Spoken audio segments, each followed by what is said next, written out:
શું નામ આપનું? મને જયંતિભાઈ મકવાણા. મનીષભાઈ, ગઈકાલે શું ઘટના બની હતી બપોરના સમયે? મેં એના ભાઈબંધ ભેગો ગયો હતો, એના ભત્રીજા અહીંયા મકાન ભાડે રાખ્યું હતું, એટલે એ સમાધાન કરાવવા ગયો હતો 2 માણાનું. મકાન ના કઈક ભાડા બાબતે માથાકૂટ હતી. મને ખબર ને આ ફાંકી ખાવા ઉભો હતો, વાંથી 7 જણા આવી પાઇપ ના ધોકા મારીને વયા ગયા. પછી શું થયું? પછી સીધા દવાખાને આવ્યા. સારા તમે જેના લગ્ન છે, વિપુલભાઈ લગ્ન છે, કેટલા સંતાનો છે, શું વાત છે? એક જ છે સંતાન. શું કરે છે વિપુલભાઈ કામમાં? એ ખટારામાં જાય, સિલિન્ડર. એ જે ભાઈ ભેગો હતો એના જ ખટારામાં જાય.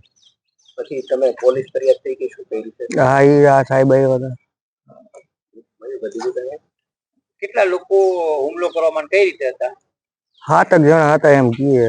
આપડે હતા નહીં ઘટના સ્થળે, એટલે આપણને માહિતી નથી. ઓલો બીજો જે ભેગો હતો ને લાગી ગયું, એ ભાઈ ને બધી ખબર હે. એ અત્યારે દવાખાનામાં. એ ભાઈના એ મિત્રના કામમાં ભેગા ગયા હતા? હા, ખાલી ભેગા ગયા હતા સેવામાં. એમાં નિર્દોષ માણસ હટાઈ ગયો.